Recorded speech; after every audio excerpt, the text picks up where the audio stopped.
நற்செய்தி 5வது அதிகாரத்திலிருந்து 7வது அதிகாரம் வரை உள்ள இயேசுவின் போதனைகளின் ஒட்டுமொத்த சுருக்க பகுதியிலிருந்து மீண்டும் இந்த வார நாள் திருப்பலியில நாம் வாசகங்களை பெறுகிறோம். ஆண்டவர் இயேசு இவ்வுலகிற்கு வந்தது மனித ராஜ்யத்தை கட்டுவதற்கு அல்ல. Not the kingdom of this world. இறைவனுடைய ராஜ்யத்தை மன்னகத்தில் கொண்டு வர. ஆகவேதான் அவர் கற்றுக் கொடுத்த ஜெபத்திலே உம்முடைய ராஜ்யம் வருக என்று ஜெபியுங்கள் என்றார். அந்த ராஜ்யம் வருக என்றால் என்ன அர்த்தம்? விண்ணகத்தில் செய்யப்படுவது போல மன்னகத்திலும் செய்யப்பட. மன்னகத்தில் செய்வதை விண்ணகத்தில் செய்வதற்கு அல்ல, மன்னகத்தில் செய்யப்படுவது போல விண்ணகத்திலும் செய்யப்படுவதற்காக ஜெபியுங்கள் என்றார். நீங்கள் கொஞ்சம் கொஞ்சமாக ஆண்டவருடைய போதனைகளுடைய சாராம்சத்தை பார்த்தால் they are simply radical. Yes, do. ஆனால் ஆண்டவருடைய போதனைகள் நம்முடைய மனித கண்களுக்கு மிகவும் பின்பற்ற முடியாத ஒன்றாகவும் இயல்பான ஒன்றாக தெரியாததாகவும் மிகவும் குழப்பமாகவும் மனிதர்களுக்கு ஏற்றுக்கொள்ள முடியாததாகவும் இருப்பதை நாம் பார்க்கிறோம். அந்த மலைப்பொழிவின் 8 பேறு பெற்ற ஓமைகளே ஏழைகளே பேறு பெற்றோர் என்று நீங்கள் எங்கு கேட்டிருக்கிறீர்கள்?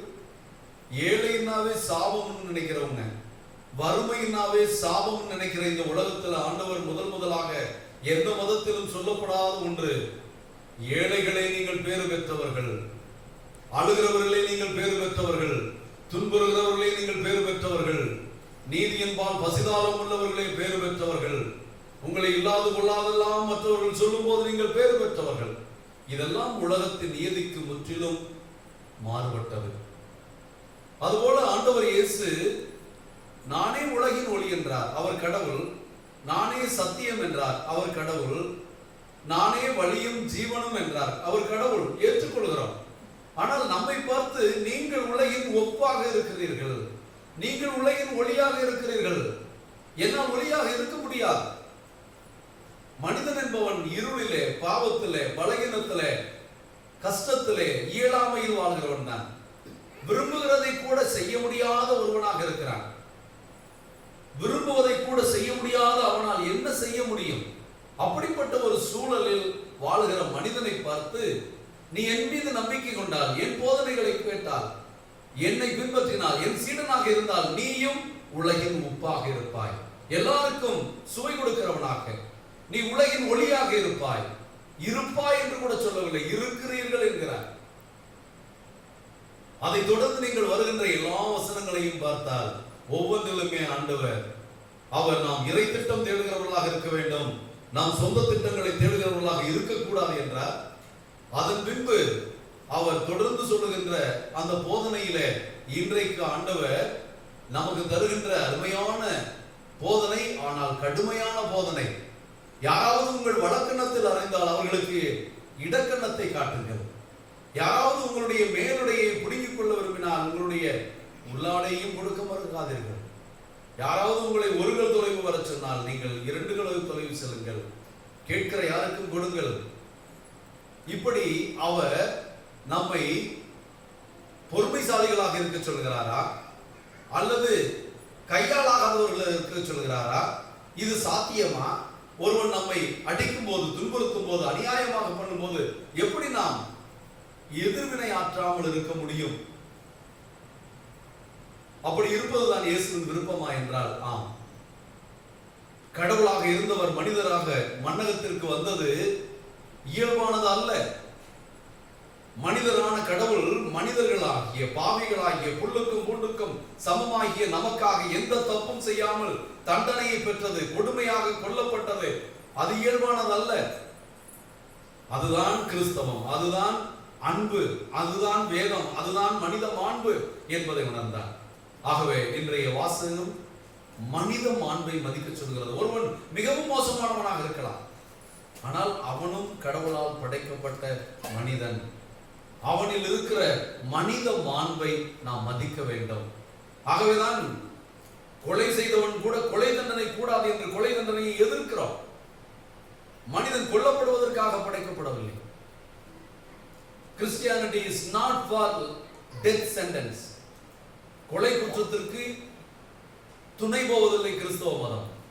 பாவி மனமாற வேண்டும் என்பதே கிறிஸ்தவம். இப்படி மனித மாண்பு என்று மதிக்கப்படுகிறதா? மனிதர்கள் எல்லோரும் சமமாக மதிக்கப்படுகிறார்களா? நாம் தீமை செய்கிறவர்களுக்கு தீமை செய்தால் ஆண்டவர் கேட்கிறார், நல்லது செய்கிறவர்களுக்கு நல்லது செய்து தீமை செய்கிறவர்களுக்கு தீமை செய்தால் நீங்கள் என்ன பெரிய காரியம் செய்து விட்டீர்கள்?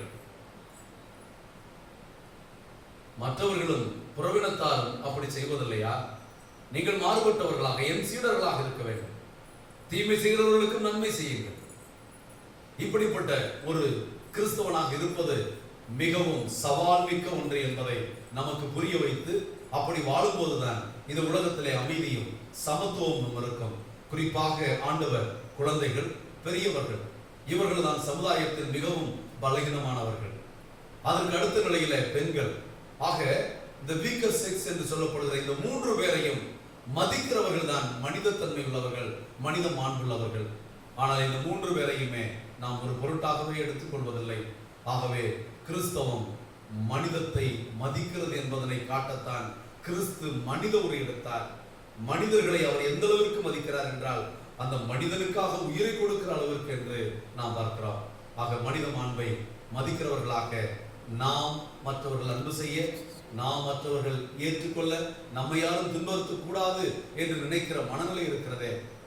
உங்களுக்கு பிறர் என்ன செய்ய வேண்டும் என்று நினைக்கிறீர்களோ அதையே மற்றவர்களுக்கு செய்யுங்கள். பிறர் உங்களுக்கு என்ன செய்யக்கூடாது என்று நினைக்கிறீர்களோ அதை நீங்கள் மற்றவர்களுக்கு செய்யாதீர்கள் என்று ஆண்டவர் சொன்னார். அதுதான் கோல்டன் ரூல், பொன் விதி என்று சொல்லப்படுகிறது. இதில் தான் மனித மாண்பு இருக்கிறது. அதை உணர்ந்தவர்களாய் ஆண்டவர் மனித மாண்பை நமக்கு படைக்கும் போது அவருடைய சாயலிலும் அவருடைய பாவனையிலும் படைத்தார். அதுபோல நம்மை மீட்பதற்காக மறுபடியும் இறை சாயலை, மனித மாண்பை கொண்டு வர தன் உயிரை கொடுத்து உயிர் தெழுந்தார். அந்த உயிர் ஆண்டவருடைய கல்வாரி பலியை நமக்காக பாடுபட்ட பெரியவையாளன் பெரியவெள்ளி கல்வாரி பலியை கொண்டாடக்கூடிய இருக்கிற நாம் அந்த மேலான அன்பும் அமைதியும் அகிம்சையும் பொறுத்து கொள்ளுதலும் ஏற்றுக்கொள்ளுதலும் மன்னித்தலும் நமக்குள் மலர்வதற்காக மனமருந்தி மன்னிப்பு கேட்போம். எல்லாரையும் போல் கிறிஸ்தவர்களாய் நாமும் சாதாரணமானவர்களாக வாழ்வதற்காக மனமருந்தி ஆண்டவரிடம் மன்னிப்பு கேட்போம். எல்லாம் உள்ள இறைவனிடமும் சகோதர சகோதரிகளிடமும் நான் பாவியாலும் சொல்லாலும் செயலாலும் கடமை தவறினாலும் பாவங்கள் பல செய்தேன். என் பாவமே என் பாவமே என் பெரும் பாவமே. ஆகையால் இப்பொழுதும் கன்னியான பரிசுத்தமரியாதையும் வானதூதர் புனிதர்களையும் சகோதர சகோதரிகளையும் நாம் தேவனாகிய ஆண்டவரிடம் எமக்காக வேண்டிக் கொள்ள மன்றாடுகிறேன். எல்லாம் வல்ல இறைவன் நம் மீது இரக்கம் வைத்து நம் பாவங்களை எல்லாம் மன்னித்து நம்மை முடிவில்லாத வாழ்வுக்கு அழைத்து செல்வாராக. ஆமென். ஆண்டவரே இரக்கமாயிரும். ஆண்டவரே இரக்கமாயிரும். கிறிஸ்துவே இரக்கமாயிரும். கிறிஸ்துவே இரக்கமாயிரும். ஆண்டவரே இரக்கமாயிரும். ஆண்டவரே இரக்கமாயிரும். ஜெபிப்போமாக. இறைவா, இந்த வியப்புக்குரிய நற்கருணையருடைய அடையாளத்திலே உம்முடைய திருப்பாடல் நினைவை எங்களுக்கு விட்டு சென்று உமது திருவுடல் திருரத்தம் ஆகியவற்றின் தூய மறைவுகளை வணங்கும் நாங்கள் உமது மீட்பின் பயனை இடைவிடாமல் துய்த்துணர்ந்து மகிழ அருள்வீராக. தந்தையாகிய இறைவனோடு தூய ஆவியின் ஒன்றிப்பில் இறைவனாய் என்றென்றும் வாழ்ந்து ஆட்சி செய்கின்ற உம்மை மன்றாடுகிறோம்.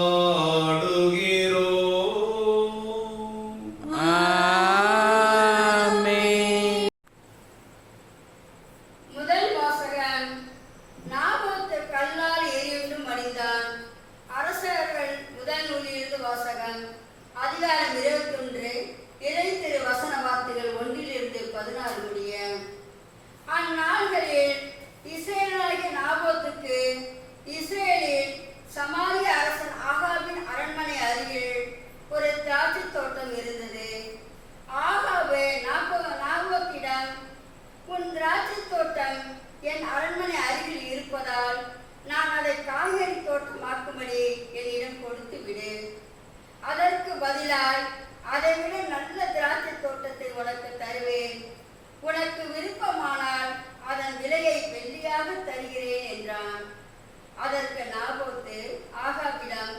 என் மூதாதையரின் உரிமை சொத்தை நான் உமக்கு கொடாதவாறு ஆண்டவர் என்னை காப்பாராக என்றான். என் மூதாதையரின் உரிமை சொத்தை உமக்கு கொடுக்க மாட்டேன் என்று இஸ்ரவேலனாகிய நாபோத்து தன்னிடம் சொன்ன வார்த்தைகளை முன்னிட்டு ஆகாபு ஆத்திரத்துடனும் கோபத்துடனும் தன் அரண்மனைக்கு வந்தான். முகத்தை திருப்பிக் கொண்டு தன் கட்டிலில் படுத்து கிடந்தான். உணவருந்த மறுத்து விட்டான். அப்பொழுது அவனுடைய மனைவி ஈசபேல் அவனிடம் வந்து, நீர் ஏன் மனம் சோர்ந்திருக்கிறீர், ஏன் உணவு அருந்தவில்லை என்று அவனை கேட்டாள். அதற்கு அவன் அவரிடம், நான் இஸ்ரவேலனாகிய நாபோத்திடம் பேசினேன். உன் திராட்சை தோட்டத்தை அதற்கான வெள்ளிக்கு எனக்கு கொடுத்து விடு. உனக்கு விருப்பமானால் அதற்கு பதிலாக வேறு திராட்சை தோட்டத்தை தருவேன் என்றேன். அதற்கு அவன், என் திராட்சை தோட்டத்தை உனக்கு தரமாட்டேன் என்று சொல்லிவிட்டான் என்றான். அப்பொழுது அவன் மனைவி ஈசபேல் அவனை நோக்கி, இஸ்ரவேலின் அரசராகிய நீர் இப்படியா நடந்து கொள்வது? எழுந்திரு, உணவு அருந்தி மனமகிழ்வாய் இரும். இஸ்ரவேலனாகிய நாபோத்தின் திராட்சை தோட்டத்தை நானே உம்மிடம் ஒப்படைக்கிறேன் என்றான். எனவே அவள் ஆகாபின் பெயரால் மடல்கள் எழுதி அவற்றில் அவளது முத்திரையை பொறித்து அம்மடல்களை நாபோத்திடம் நகரில் குடியிருந்த பெரியோருக்கும் உயர்குடி மக்களுக்கும் அனுப்பினாள்.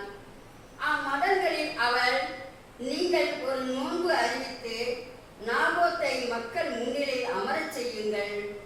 அவனுக்கு எதிராக இழிமனிதர் இருவரை ஏவிவிட்டு, நீ கடவுளையும் அரசரையும் பழித்துரைத்தாய் என்று அவன் மீது குற்றம் சாட்ட செய்யுங்கள்.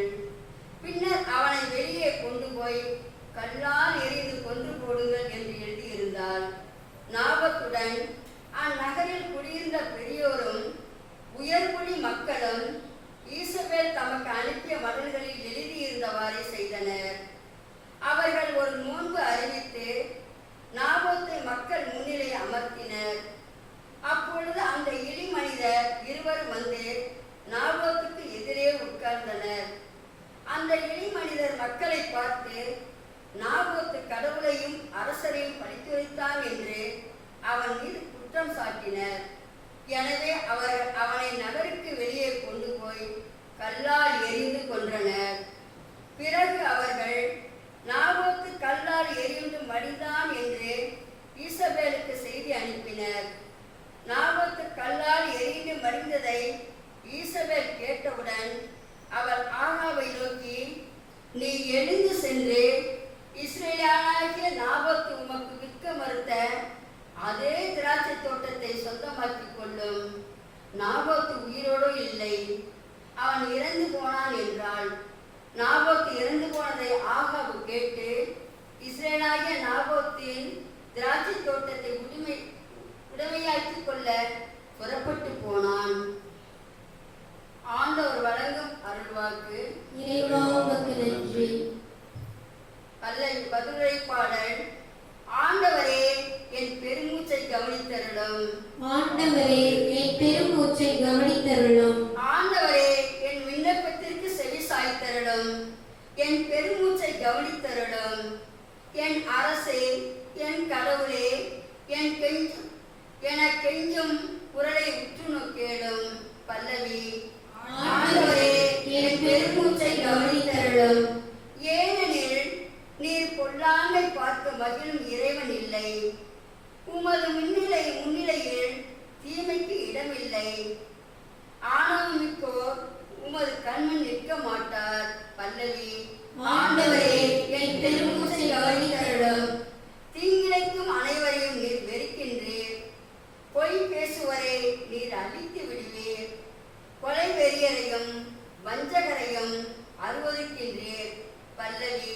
ஆண்டவரே என் பெருமூச்சை கவனித்தருளும்.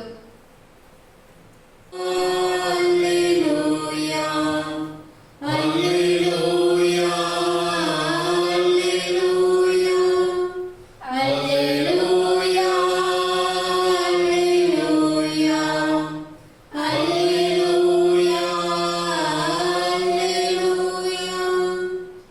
என் காலடிக்கும் வாக்கே விளக்கு, என் பாதைக்கு ஒளியும் அதுவே. அல்லேலூயா. அல்லேலூயா, அல்லேலூயா, அல்லேலூயா, அல்லேலூயா. ஆண்டவர் உங்களோடு இருப்பாராக. உம் ஆன்மாவோடும் இருப்பாராக. மத்தேயு எழுதிய தூய நற்செய்தியிலிருந்து வாசகம். ஆண்டவரே, மாட்சி உமக்கே. அக்காலத்தில் இயேசு தம் சீடரை நோக்கி கூறியது, கண்ணுக்கு கண், பல்லுக்கு பல் என கூறப்பட்டிருப்பதை கேள்விப்பட்டிருக்கிறீர்கள். ஆனால் நான் உங்களுக்கு சொல்லுகிறேன், தீமை செய்பவரை எதிர்க்க வேண்டாம், மாறாக உங்களை வலக்கண்ணத்தில் அறைபவருக்கு மறுகண்ணத்தை திருப்பி காட்டுங்கள். ஒருவர் உங்களுக்கு எதிராக வழக்கு தொடுத்து உங்கள் அங்கியை எடுத்துக்கொள்ள விரும்பினால் உங்கள் மேலுடையையும் அவர் எடுத்துக்கொள்ள விட்டு விடுங்கள். எவராவது உங்களை ஒரு கல் தொலை வர கட்டாயப்படுத்தினால் அவரோடு இரு கல் தொலை செல்லுங்கள். உங்களிடம் கேட்கிறவர்களுக்கு கொடுங்கள். கடன் வாங்க விரும்புகிறவர்களுக்கு முகம் கோணாதீர்கள் என்றார். இது ஆண்டவரின் அருள் வாக்கு. கிறிஸ்துவே, உமக்கு புகழ். இயேசு கிறிஸ்துவில் எனக்கு மிகவும் பிரியமான தேவ பிள்ளைகளே, இந்த மனித மாண்பு என்பது எல்லா இடங்களிலும் இந்த 21வது நூற்றாண்டில் பேசப்படுகின்ற ஒன்று. காரணம், இரண்டாம் உலகப் போருக்கு பின்னால் உலகம் முழுவதும் சிற்றரசர்களும் பேரரசர்களும் ஆண்டு வந்த நிலை மாறியது. அரசாட்சிகள், கொலோனியலிசம், பேரரசாட்சிகள் இதெல்லாம் மாறி மக்கள் ஆட்சி மலரத் தொடங்கியது. தங்களை ஆளுகிறவர்களை தாங்களே தேர்ந்தெடுக்கலாம். சரியாக ஆளவில்லை என்றால் அவர்களை தூக்கி எறிந்துவிட்டு சாதாரண ஒரு குடிமகனை மறுபடியும் ஆட்சிக்கு கொண்டு வரலாம் என்பதுதான் மக்கள் ஆட்சியினுடைய மகத்துவம். இல்லை என்றால் அரசன் ஒரு ஆணையிட்டால் அந்த ஆணையின்படி 1000 பேரை கொல்ல சொன்னால் கொன்றே ஆக வேண்டும். அப்படிப்பட்ட நிலைகள் இருந்தது. அரசன் விரும்புகிறானோ விரும்பவில்லையோ அவன் சொல்லுகிற நாட்டை எதிர்த்து அவர்கள் படையெடுக்க வேண்டும். அப்படி போரிலே பல ஆயிரம் மக்கள் செத்து போவார்கள். அதை பற்றி அரசனுக்கு கவலை இருக்காது. சாகிறவர்கள், அடிபடுகிறவர்கள் எல்லாம் மக்கள். ஆனால் வெற்றி பெற்றவனாக அறிவிக்கப்படுகிறவன் அரசன். இப்படித்தான் அரசாட்சிகள் இருந்தது. இப்படித்தான் நாம் இன்றும் சேரர்கள், சோழர்கள், பாண்டியர்கள், முகலாயர் ஆட்சி, ஆங்கிலேயர் ஆட்சி இதெல்லாம் நாம் பார்க்கிறோம். இரண்டாம் உலகப் போருக்கு பின்னால் எல்லாரும் யோசித்தார்கள், இது என்ன முட்டாள்தனம். மனிதன் அறிவோடு படைக்கப்பட்டான், அடிமையாக இருக்க படைக்கப்படவில்லை. யாருக்கும் யாரும் கீழானவர்கள் அல்ல, மனிதன் சமமானவன் என்ற கருத்தை உணர்ந்தான். ஆளுகிறவன் ஆளப்படுகிறவன் இருக்கலாம், ஆனால் ஆளுகிறவனும் ஆளப்படுகிறவர்களும் சமம்தான். பெரியவர்களும் சிறியவர்களும் சமம்தான். கருவறையில் தோன்றுகின்ற அந்த சிசுவிலிருந்து கல்லறைக்கு போகின்ற வரை மனிதன் ஒரே மதிப்புக்குரியவன் என்ற உணர்வு வெளிப்பட்டது. அதை மனிதன் உணர்ந்தான், அதை சரி என்று தெரிந்தான். ஆகவேதான் இரண்டாம் உலகப் போருக்கு பின்பு ஒவ்வொரு நாடும் சுதந்திரம் பெற்றது. கம்யூனிச நாடுகளாக இருந்த ரஷ்யாவுக்கு கீழ் இருந்த நாடுகள் எல்லாம் உடைத்துக் கொண்டு சுதந்திர நாடுகளாக அறிவித்தன. இரண்டாம் உலகப் போருக்கு பின்புதான் நம்முடைய நாடும் ஆங்கிலேயர்களிடமிருந்து சுதந்திரம் பெற்றது. ஏறக்குறைய பெரும்பாலான நாடுகளை ஆட்சி செய்த ஆங்கிலேயர்கள் வெளியேறி சொந்த நாட்டிற்கு போனார்கள். டச்சு படையினர் வெளியே போனார்கள். இப்படி காலனி ஆதிக்கமும் கலந்து போனது. இப்படிப்பட்ட சூழ்நிலையில் இருக்கும் போது இயேசுவினுடைய இந்த நற்செய்தி இன்னும் நமக்கு விளங்குவதாக இருக்கிறது. மனித மாண்பு என்றால் என்ன? What is human dignity? ஒரு மனிதனுக்கு என்ன மாண்பு இருக்கிறது என்று நாம் கேட்கலாம். ஒரு சிலரை இந்த மனித மாண்பு நமக்கே உணராததனால்தான் நாம் அந்த மனித மாண்புடன் மற்றவர்களை நடத்துவதில்லை. ஆக மனித மாண்பு என்பது கடவுள் மனிதனை எப்படி படைத்தார் என்று பார்ப்பது. கடவுள் மனிதனை தன்னை போல படைத்தார், தன்னுடைய சாயலை போல படைத்தார், தன்னுடைய உருவிலை படைத்தார் என்று பைபிள் படிக்கிறார். அவர் அப்படி படைத்தார் என்பது உண்மை என்பது கடவுள் மனுவுரி எடுக்கும் போது அவர் மனிதனாக மாறியதில் அவர் எந்த உருவில் இருந்தாரோ அதுவாக மாறினார். அவருடைய உருவில் தான் மனிதன் படைக்கப்படுகிறான். இதெல்லாம் தெரியாமல் சில பெந்தகோஸ்து சபையினர் கடவுளுக்கு உருவம் கிடையாது, சுருவம் வைத்திருப்பதெல்லாம் சிலை வழிபாடு என்று சொல்லலாம். கடவுளுக்கு உருவம் உண்டு. வாக்கு மனு உருவானார் என்று வேதத்திலே படிக்கிறோம்.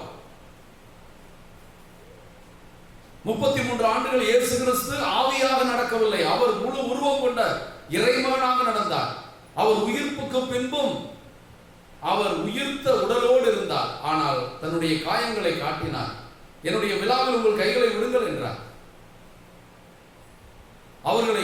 அவர்களோடு சாப்பிட்டார், அவர்களோடு அப்பம் விட்டார். இதெல்லாம் நாம் பார்க்கிறோம். இதிலிருந்து கடவுளுக்கு உருவம் இருக்கிறது என்று தெரிகிறது.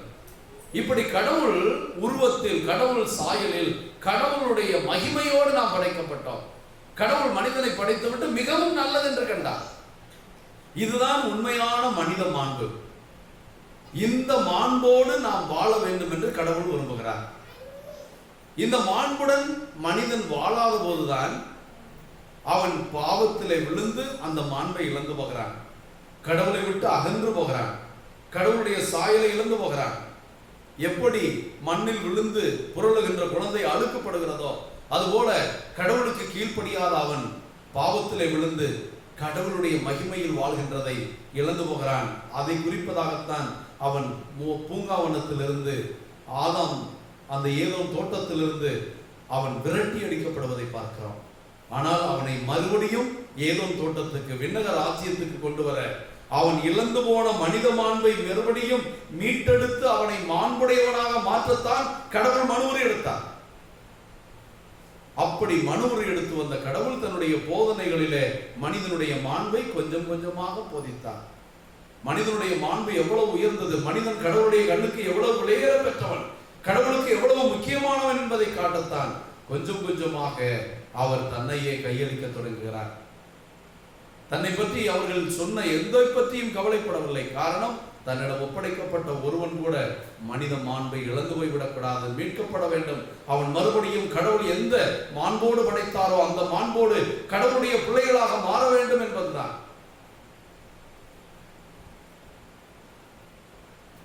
1 கொரிந்தியர் 8:9 நாம் படிக்கிறோம். மிகுந்த செல்வந்தராக இருந்தோம், நம் அனைவரையும் செல்வந்தராக்க அவர் நமக்காக ஏழையானார். அவர் மிகுந்த செல்வந்தர் என்பது கடவுளுடைய மகனாக இருக்கிற நிலை. நம் அனைவரையும் கடவுளுடைய மகனாக மகளாக மாற்றத்தான் அவர் ஏழை என்றால் மனிதனாக மாறினார் என்று படிக்கிறோம். அன்புக்குரிய தேவ பிள்ளைகளை, இதை நாம் புரிந்து கொண்டால் தான் இன்றைய நற்செய்தி நமக்கு வழங்கும். ஆகவேதான் அவர் சொல்லுகிறார், நீங்கள் மிருகங்கள் அல்ல, நீங்கள் சாதாரண மனிதர்கள் அல்ல. மனிதன் கடவுளுடைய சாயலாக படைக்கப்பட்டவன். He was created divinely. இறை சாயலுடன் படைக்கப்பட்டதனால்தான் மனிதனை போல நீங்கள் மற்றவர்களைப் போல இந்த புதுமைகள் தெரியாதது போல, இறை வெளிப்பாடு அறியாதவர்கள் போல, இயேசுவை தெரியாதவர்களைப் போல ஒருவன் உங்களோடு சண்டைக்கு வந்தால் நீங்களும் சண்டைக்கு போகாதீர்கள். யாராவது உங்களுக்கு தீமை செய்தால் அவர்களை எதிர்க்காதீர்கள். யாராவது உங்கள் கன்னத்தில் அறைந்தால் திருப்பி அடிக்காதீர்கள். ஆக என்ன சொல்ல வருகிறார்? யாரும் பழி வாங்க துடிக்காதீர்கள். அவன் என் ஒரு கண்ணை பிடுங்கி விட்டான், கண்ணுக்கு கண் என்று நீங்கள் போனால் இந்த உலகத்தில் யாருக்கு தான் கண் இருக்கும்? எல்லோரும் குருடர்களாய் சாக வேண்டியதுதான். பல்லுக்கு பல் என்றால் பொக்கை வாயர்களாய் எல்லாரும் தெரிய வேண்டியதுதான். தவறு செய்யாதவர்கள் இந்த உலகத்தில் யாருமே இல்லை. ஆகவே நீங்கள் கண்ணுக்கு கண் என்று சொல்லி இருக்கிறதை கேட்டிருக்கேன். நானும் உங்களுக்கு சொல்கிறேன், யாராவது உங்கள் ஒரு கண்ணத்தில் அறைந்தால் மறுகண்ணத்தை காட்டுங்கள். இன்னொரு போதனையில யாராவது உங்களுடைய உள் அங்கி நன்றாக இருக்கிறது, இயேசுவினுடைய அங்கியை அவர்கள் இரண்டா பிரித்து ஆளுக்கு பாதியாக எடுத்துக்கொண்டார்கள் பார்க்கிறோம். அதை பிரிக்காமல் அது யாருக்கு தேவைப்படும் என்பதை பார்க்க அவருடைய அங்கியிலே அவர்கள் கவனமாக இருந்தார்கள் என்று பார்க்கிறோம். அதுபோன்ற உங்களுடைய அங்கியை யாராவது பிடுங்கிக் கொள்ள நினைத்தால் மேலே போட்டிருக்கிற வஸ்திரத்தையும் கொடுத்து விடுங்கள். ஆண்டவர் என்ன சொல்ல வருகிறார்?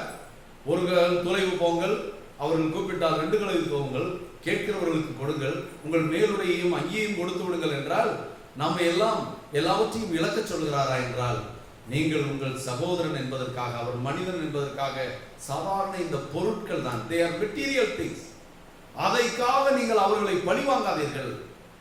நீங்கள் இழப்பது சாதாரண பொருட்கள் தான், இந்த பொருட்களை நீங்கள் கொடுப்பதிலே என்னை போல் இருங்கள் என்று அழைக்கிறார்.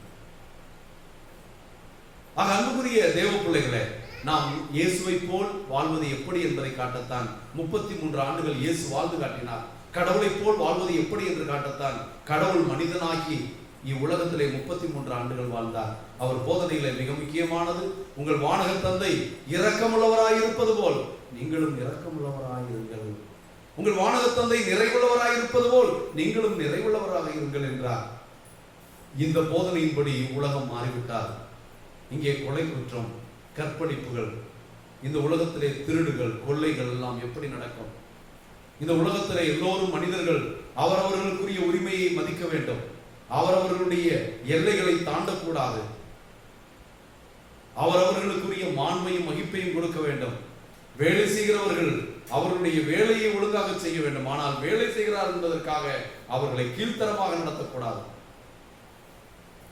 இப்படியெல்லாம் நாம் கற்றுக்கொண்டோம் என்றால் மனிதன் மகத்துவமாக இருப்பான், மனித வாழ்வு மகத்துவம் மிக்கதாக இருக்கும். ஜாதியம் மொழியும் கருப்பன் வெள்ளையன் என்ற பாகுபாடு நீங்கும். நாம் கடவுளுடைய பிள்ளைகளாக இருப்போம். நாம் அனைவரும் கடவுளுடைய பிள்ளைகள், கடவுளுக்கு பிரியமான பிள்ளைகள் என்ற அந்த மேலான நிலையை அடைய இயேசுவின் போதனைகளை நாம் வாழ்வாக்குவோம். அது நம் குடும்பங்களில் தொடங்கட்டும். கணவன் மனைவியை மதிக்கட்டும்.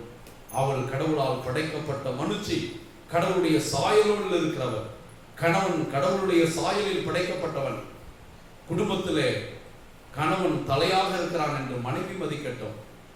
இந்த மதிப்பும் மாண்பும் இருக்கிற போது அதை பார்க்கிற குழந்தைகள் மாண்புக்குரிய குழந்தைகளாக வளர்வார்கள். உங்கள் குழந்தைகள் சிறுவர்களாக இருக்கலாம், ஆனால் அவர்களை உங்களை பாதுகாக்க கொடுக்கப்பட்டிருக்கிறார்களே ஒழிய அவர்களை தவறாக நடத்துவதற்கு யாரிடமும் ஒப்படைக்கப்படவில்லை.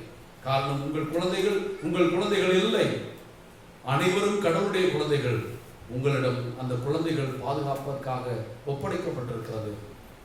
ஆகவே கடவுளுடைய குழந்தைகள் நாம் என்றால் நம்மிடம் ஒப்படைக்கப்பட்டிருக்கிற பணியை ஆண்டவர் விரும்புவது போல செய்வதுதான் உண்மையான பணி.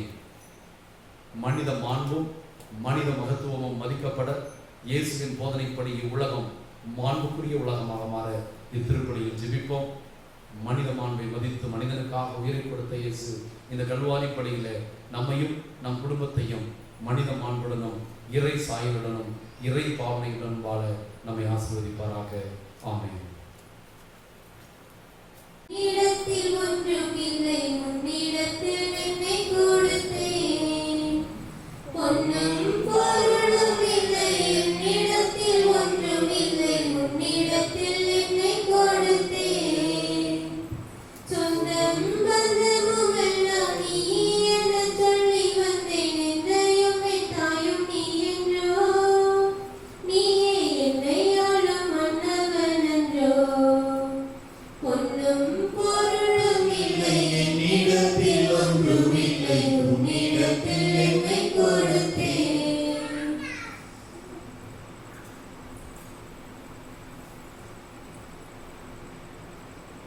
நிலையில்லா உலகினில் நிலைத்து நான் வாழ என் நிம்மதியில் வந்து நின்றேன்.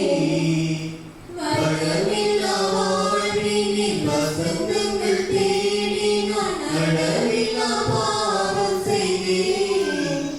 தனது இன்னுயிரை பலியென தந்தவரே, உனக்கு நான் என்னை அளிப்பேன். இன்று உனக்கு நான் என்னை அளித்தேன். பொன்னும் பொருளும் இல்லை, என்னிடத்தில் ஒன்றும் இல்லை, உன்னிடத்தில் என்னை கொடுத்தேன். அன்புக்குரியவர்களே, உங்களுடைய என்னுடையமான புனித பதவியினுடைய திருவிழா திருப்பலி எல்லாம் வசதியாகி கடவுளுக்கு ஏற்றதாகபடி செய்யுங்கள்.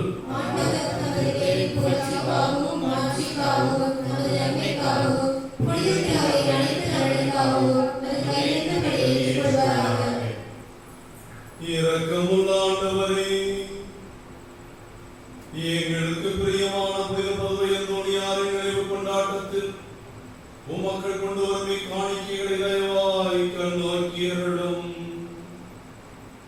ஓம் நம்பிக்கையாளர்களுக்கு அமைதி ஒற்றுமையாகிய குடைகளை தாராளமாக வழங்குவீராக.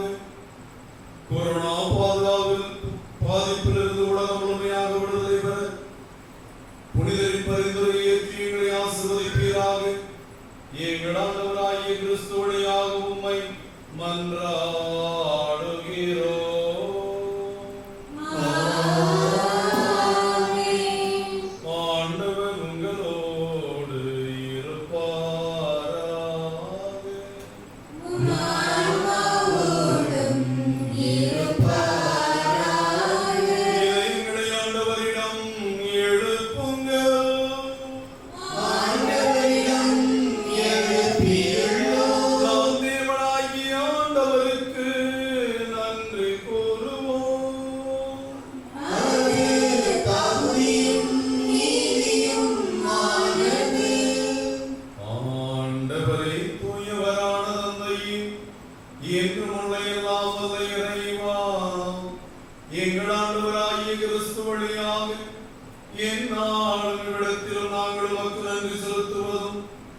குறிப்பாக புனித பதுவை அந்தோனியாரின் திருநாளில் இன்னும் மிகுதியாக உம்மை வாழ்த்தி போற்றுவதும் மெய்யாகவே தகுதியும் நீதியுமாகும் எங்கள் கடமையும் மீட்புக்குரிய செயலுமாகும்.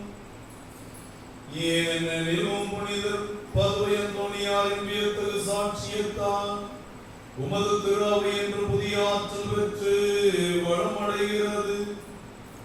இவ்வாறு எங்கள் மீது நீர் கொண்டிருக்கும் பரிவன்பை தெள்ளத் தெளிவாக காட்டுகின்றீர். மேலும் எங்களது மீட்பின் மறை நிகழ்வை நாங்கள் நிறைவேற்றுவதில் புனித பதுவை அந்தோனியாரின் சிறப்பு மிக்க எடுத்துக்காட்டால் தூண்டப் பெற்று அவரது பரிந்துரையால் என்றும் ஊக்கம் பெறவும் அருள்கின்றீர். ஆகவே ஆண்டவரே, வானதூதர் புனிதரைகளோடு நாங்களும் வந்து சேர்ந்து உமது பெருமையை பறைசாற்றிய கழித்து ஒரே குரலாய் பாடுவதாவது: தூயவர் தூயவர் தூயவர் வான்படைகளின் கடவுளாம் ஆண்டவர். விண்ணகமும் மண்ணகமும் உமது மாட்சியால் நிறைந்துள்ளன.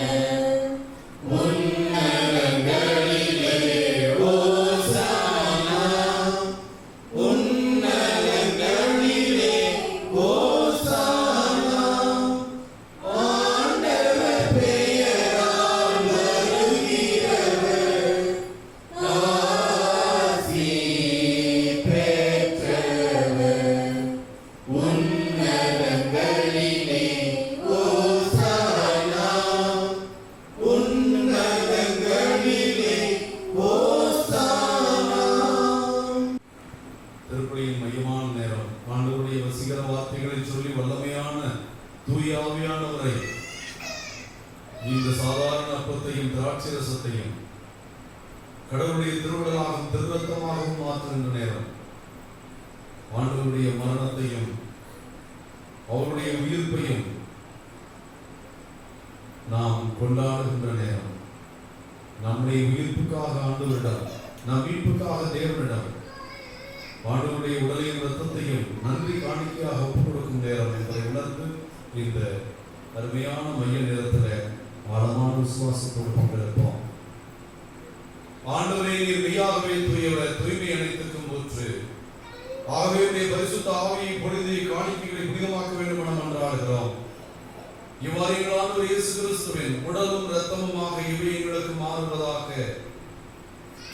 அவர் பாடுபட மனம் மூன்று தம்மை கையளித்த போது அப்பத்தை எடுத்து நன்றி செலுத்தி அதை பிட்டு தம் சீடர்களுக்கு அளித்து அவர் கூறியதாவது: அனைவரும் இதிலிருந்து பெற்று உண்ணுங்கள், ஏனெனில் இது உங்களுக்காக கையளிக்கப்படும் என் உடல்.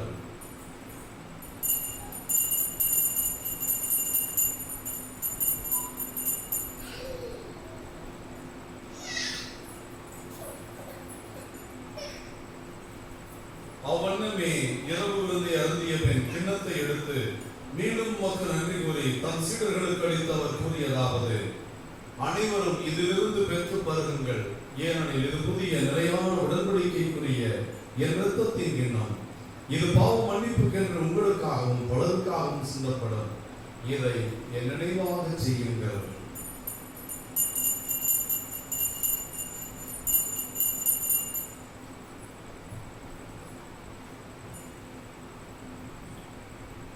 இறை நம்பிக்கையின் மறைபொருள்.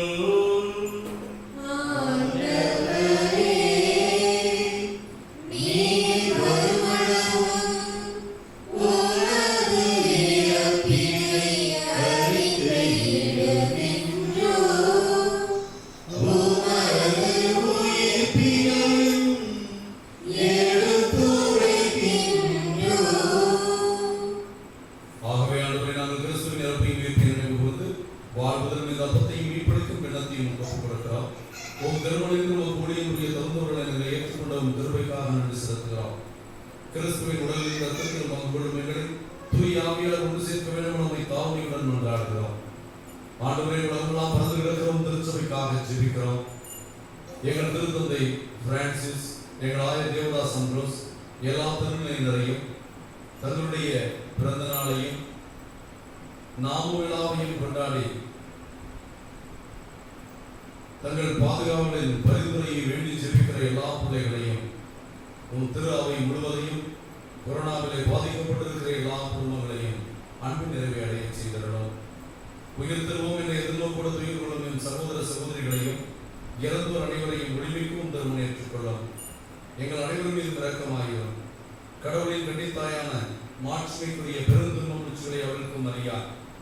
அவருடைய அன்பு கணவரான எங்கள் பாதுகாவலர் கனவின் புனித சூசையப்பர், இயேசுவின் திருத்தூதர்கள், இவ்வுலகில் முக்கோந்தோராயிருந்த புனிதர் அனைவருடனும் நாங்கள் நிறைவாழ்வில் பங்கு கொள்ளும் தகுதி பெற்று உம் திருமகன் இயேசு கிறிஸ்து வழியாக உம்மை புகழ்ந்திருக்கும் வரமல்ல உம்மை தாழ்மையாய் வேண்டுகிறோம்.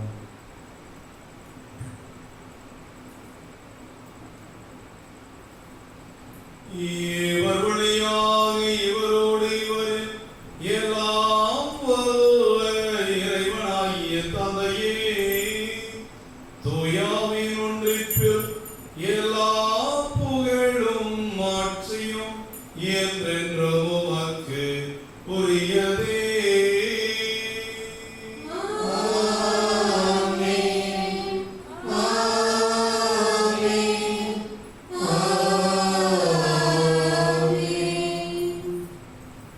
தேவனுக்கு பிரியமான பிள்ளைகளே, நம்மால் இயலாததெல்லாம் இறைவனால் இயலும், இறைவனுக்கு இயலாதது எதுவும் இல்லை என்ற ஆழமான விசுவாசத்திலே, அவர் மீது உள்ள நம்பிக்கையிலே தீமைகள் மீது ஆணையிடவும், நன்மையெல்லாம் ஆண்டவருடைய நாமத்திலே நமக்கு கிடைக்கும் என்று ஆழமாக விசுவசிக்கவும் நமக்கு வேண்டிய வரத்தை கடவுள் தர வேண்டும் என்று கரம் விரித்து ஜெபிப்போம்.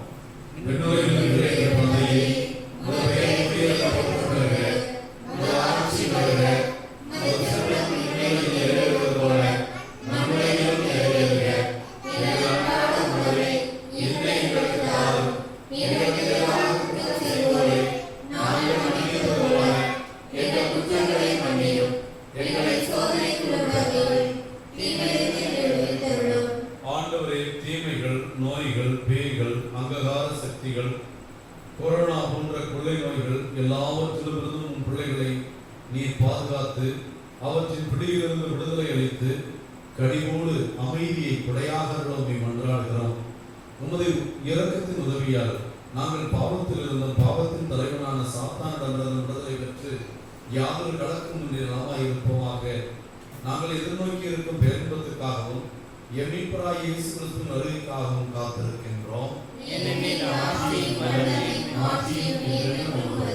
ஆண்டவராய் இயேசு கிறிஸ்துவே, அமைதி உங்களுக்கு விட்டு செல்கிறேன், என் அமைதி உங்களுக்கு தருகிறேன் என்று உம் சீடர்களுக்கு வாக்களித்தீரே.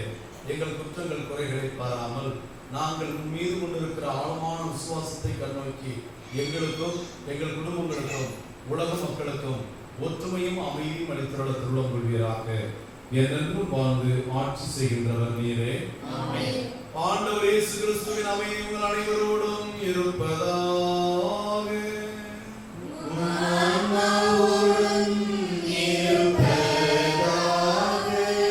ஒருவருக்கொருவர் ஆண்டவருடைய அமைதியை பகிர்ந்து கொள்வோம். அமைதி.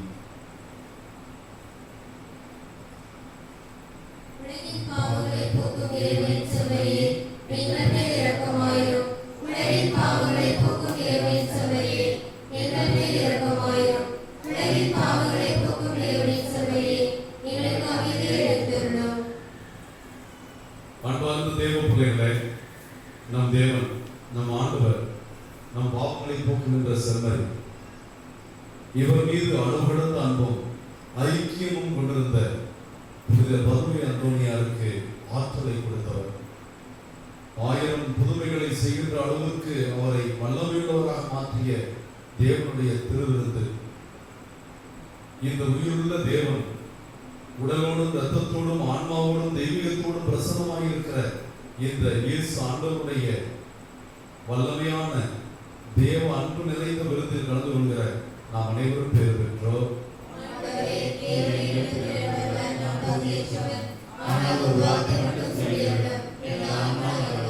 கிறிஸ்துவின் திருவுடலும் திருரத்தமும் இதை உட்கொள்ளும் எனக்கு உங்களுக்கும் நித்திய வாழ்வளிப்பதாக. ஆமென்.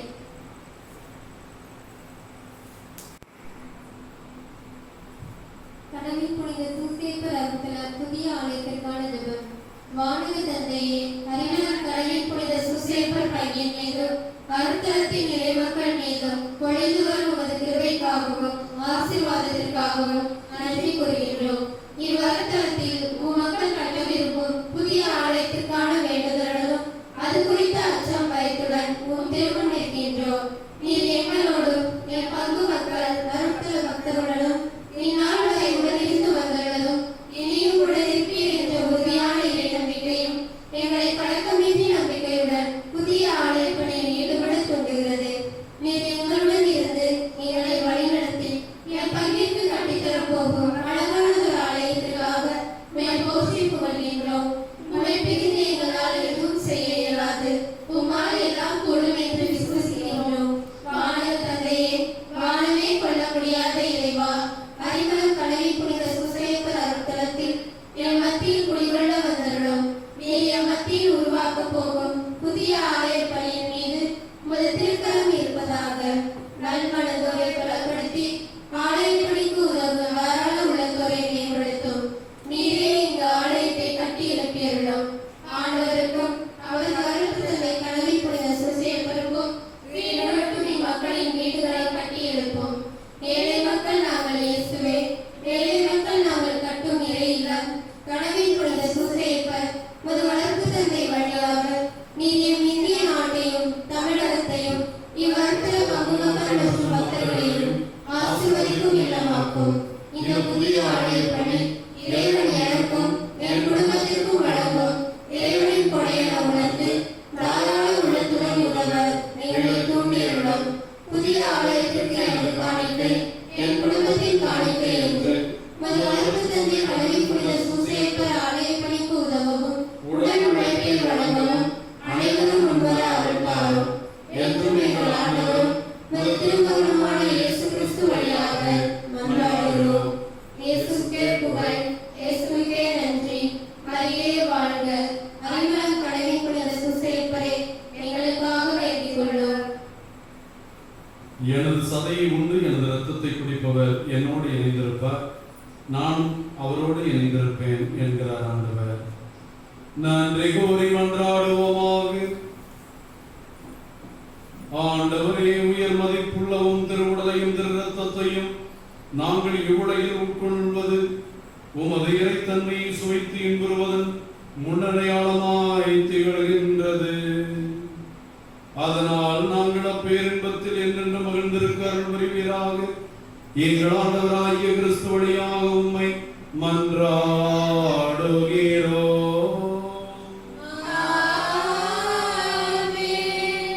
அன்புக்குரிய தேவ பிள்ளைகளே, ஆண்டவருடைய திருவுடல் திரு இரத்த பெருநாள் என்று நற்கருணை வல்லமை நம்மோடு குடிகொண்டிருக்கிற அந்த ஆண்டவருடைய வல்லமை இல்லங்களிலேயே ஆலயங்களுக்கு செல்ல முடியாமல் இருக்கிற உங்கள் ஒவ்வொருவருக்கும் நற்கருணை பிரசன்னம், நற்கருணையின் அன்றாட அதிசயம் உங்கள் இல்லங்களை ஆன்மீக ரீதியில் எடுத்துவதற்காக ஜெபிக்கிறோம்.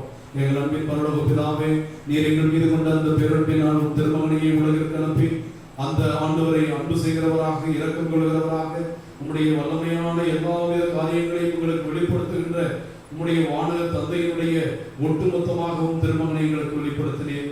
ஆண்டவரே, உம் திருமகன் கல்வாரியிலே எங்கள் மீது கொண்ட அன்பை தன்னையே கொடுத்து தன் இரத்தத்தை சிந்தி எங்களுக்கு அவருடைய மீட்பை பெற்று தந்த உம் கிருபைக்காக நன்றி செலுத்துகிறோம்.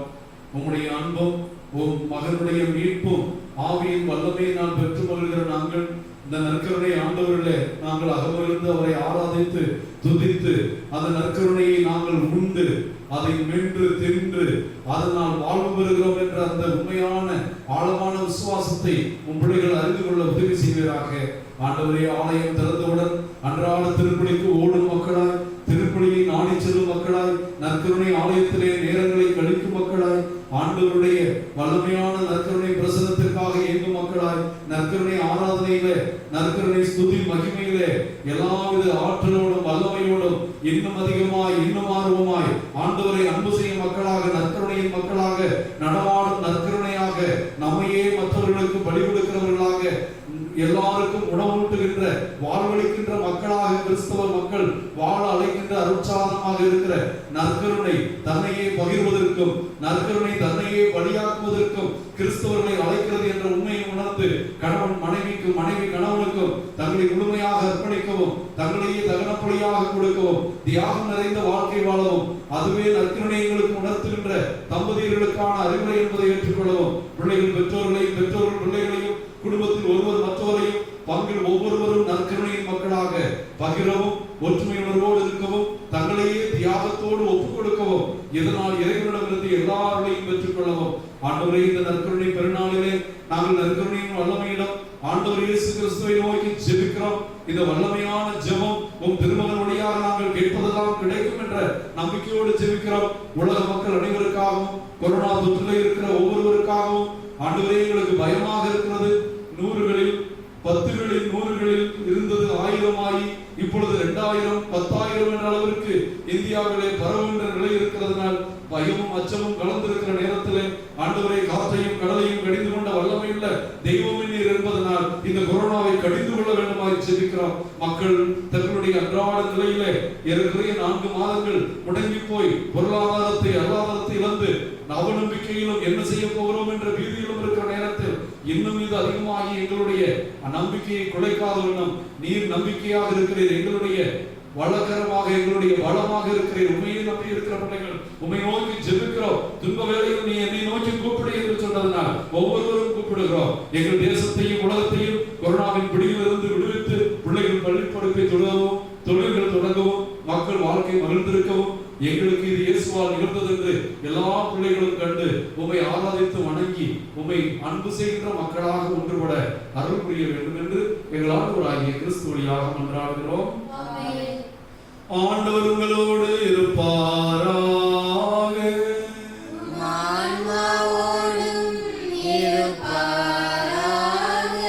எல்லாம் வல்ல இறைவன் பிதா சுதன் பரிசுத்தாவி நற்கருணை அருளுடையாள வழியாக கடவுள் புனித சூசேப்பு வழியாக நம்மையும் நம் குடும்பங்களையும் இத்திருப்பலியை காணுகின்ற எல்லா மக்களையும் நிறைவாக ஆசீர்வதிப்பாராக.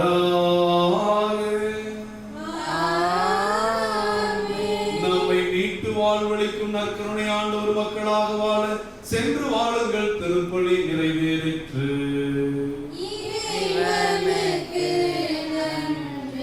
இயேசுவே புகழ், இயேசுவே நன்றி, மரியே வாழ்க.